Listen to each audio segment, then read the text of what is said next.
మొదటిది, గత 4-5 రోజులుగా దేశవ్యాప్తంగా దుమారం, వివాదం, వాదనలు, ప్రతివాదనలు, ఆరోపణలు, ప్రత్యారోపణలు జరుగుతూ ఉన్నాయి. దానికి Gautam Adani group of companies కేంద్ర బిందువుగా ఈ చర్చలు కొనసాగుతున్నాయి. ఈ చర్చల సందర్భంగా అప్పుడప్పుడు, ముఖ్యంగా మొన్న మహారాష్ట్ర ఎన్నికల సందర్భంగా పాత్రికేయ మిత్రులు శ్రీ రాహుల్ గాంధీ గారి పత్రికా సమావేశంలో అదానీ గారి నుండి తెలంగాణ రాష్ట్ర ప్రభుత్వం, ఆ రాష్ట్ర ముఖ్యమంత్రి రేవంత్ రెడ్డి గారు నిధులను స్వీకరించిండ్రు కదా, కాంగ్రెస్ పార్టీ ఏ విధంగా అదానీ గారి తప్పులను ప్రశ్నిస్తారు అని చెప్పి పాత్రికేయ మిత్రులు ప్రస్తావించడం జరిగింది. పాత్రికేయ మిత్రులకు చాలా సందర్భాలలో నేను వివరణ ఇచ్చిన, రాహుల్ గాంధీ గారు కూడా విస్పష్టంగా ఒక అంశాన్ని ప్రస్తావించారు.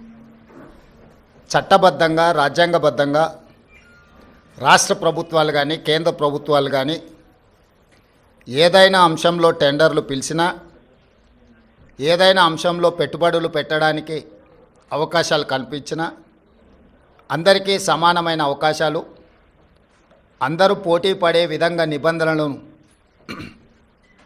తయారు చేసి నిబంధనల మేరకు టెండర్లను నిర్వహించి అందులో ఎవరు ఆ టెండర్లలో రాణిస్తే వాళ్లకు కాంట్రాక్ట్లు ఇవ్వడం కానీ, లేదా ఏదైనా పనులను కేటాయించడం కానీ, ఏదైనా విషయాలతో అదానీనే కాదు, అంబానీ కావచ్చు, టాటా కావచ్చు, బిర్లా కావచ్చు, ఈ దేశంలో ఉండే ఏ సంస్థలకైనా రాజ్యాంగబద్ధమైన రక్షణ ఉంటుంది, వాళ్ళు పెట్టుబడులు పెట్టడానికి అవకాశం ఉంటుందని రాహుల్ గాంధీ గారు వివరించడం జరిగింది. అయినా జర్నలిస్టులు కావచ్చు, రాజకీయ పార్టీలు కావచ్చు, పదే పదే తెలంగాణ రాష్ట్ర ప్రభుత్వానికి ప్రతిష్టాత్మకంగా తెలంగాణ రాష్ట్ర ప్రభుత్వం భావించి ప్రారంభించిన యంగ్ ఇండియా స్కిల్స్ యూనివర్సిటీకి కార్పస్ ఫండ్ కింద రాష్ట్ర ప్రభుత్వం నిధుల స్వీకరణ కోసం చేస్తున్న ప్రయత్నంలో భాగంగా చాలా సంస్థలు ముందుకొచ్చి రాష్ట్ర ప్రభుత్వం ప్రారంభించిన ప్రతిష్టాత్మకమైన యంగ్ ఇండియా స్కిల్స్ యూనివర్సిటీకి నిధులను ఇవ్వడం జరిగింది. దాంట్లో భాగంగానే అదానీ సంస్థ కూడా 100 కోట్ల రూపాయలను కార్పొరేట్ సోషల్ రెస్పాన్సిబిలిటీ కింద తెలంగాణ రాష్ట్ర ప్రభుత్వం ప్రారంభించిన యంగ్ ఇండియా స్కిల్స్ యూనివర్సిటీకి ఇస్తాము అని చెప్పి ఆమోద లేఖ ఇవ్వడం జరిగింది. ఈ అంశాన్ని ప్రస్తావించడం ద్వారా అదేదో అదానీ గ్రూప్ తెలంగాణ రాష్ట్ర ప్రభుత్వానికో ముఖ్యమంత్రి గారికో అప్పనంగా 100 కోట్ల రూపాయలు ఇచ్చినట్టుగా అనవసరమైన చర్చలకు, రాద్ధాంతానికి తావిస్తున్నది. వాస్తవంగా ఇన్కమ్ ట్యాక్స్ క్లియరెన్స్ లేకపోవడం వల్ల ఇన్కమ్ ట్యాక్స్ నుంచి మినహాయింపు తీసుకోవడానికి రాష్ట్ర ప్రభుత్వం చేస్తున్న ప్రయత్నము నిన్న మొన్ననే 80B కింద రాష్ట్ర ప్రభుత్వానికి యంగ్ ఇండియా స్కిల్స్ యూనివర్సిటీకి అనుమతి ఇవ్వడం జరిగింది.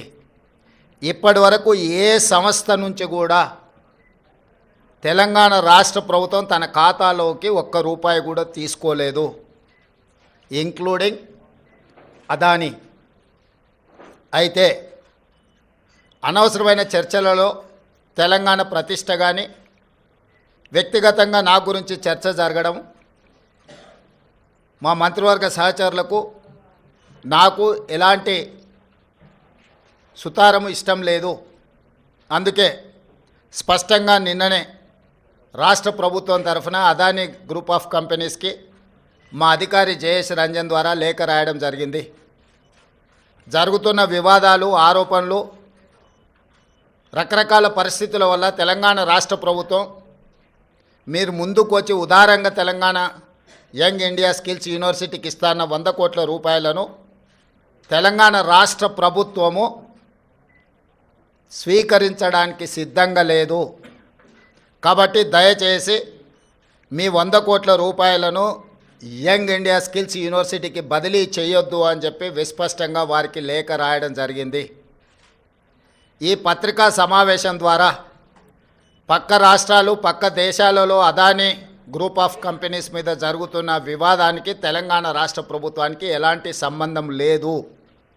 అదేవిధంగా ఒక గొప్ప ఉద్దేశంతో లక్షలాది తెలంగాణ నిరుద్యోగ యువకులకు సాంకేతిక నైపుణ్యాన్ని నేర్పించడం ద్వారా ప్రపంచంతో పోటీ పడాలన్న ఆలోచనతోని యంగ్ ఇండియా స్కిల్స్ యూనివర్సిటీని ప్రారంభించినము.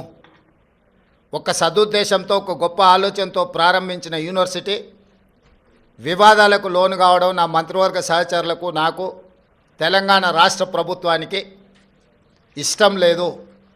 అందుకే తెలంగాణ రాష్ట్ర ప్రభుత్వము అదానీ సంస్థ నుంచి 100 కోట్ల రూపాయలను స్వీకరించకూడదు అని నిర్ణయం తీసుకున్నది.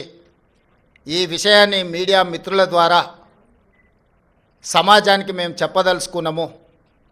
అనవసరమైన వివాదాలలో మా రాష్ట్ర ప్రభుత్వాన్ని మమ్మల్ని లాగొద్దు అని చెప్పి మీడియా మిత్రులందరికీ కూడా నేను సూచన చేస్తున్నా. రాజకీయ పార్టీలకు కూడా నేను సలహా ఇవ్వదలుచుకున్నా. రాష్ట్ర ప్రభుత్వ ప్రయోజనాల కోసం తీసుకున్న నిధులను కూడా రాజకీయ కోణంలో ఆరోపణలు చేయడం ద్వారా నిరుద్యోగ యువకులకు నష్టపరిచే విధంగా వ్యవహరించే వాళ్లకు రాష్ట్ర ప్రభుత్వం ఈ నిర్ణయం తీసుకున్నది. వాళ్ళందరూ కూడా ఈ అంశాన్ని పరిగణలోకి తీసుకోవాల్సిందిగా నేను ఈ సందర్భంగా తెలియజేస్తున్నా.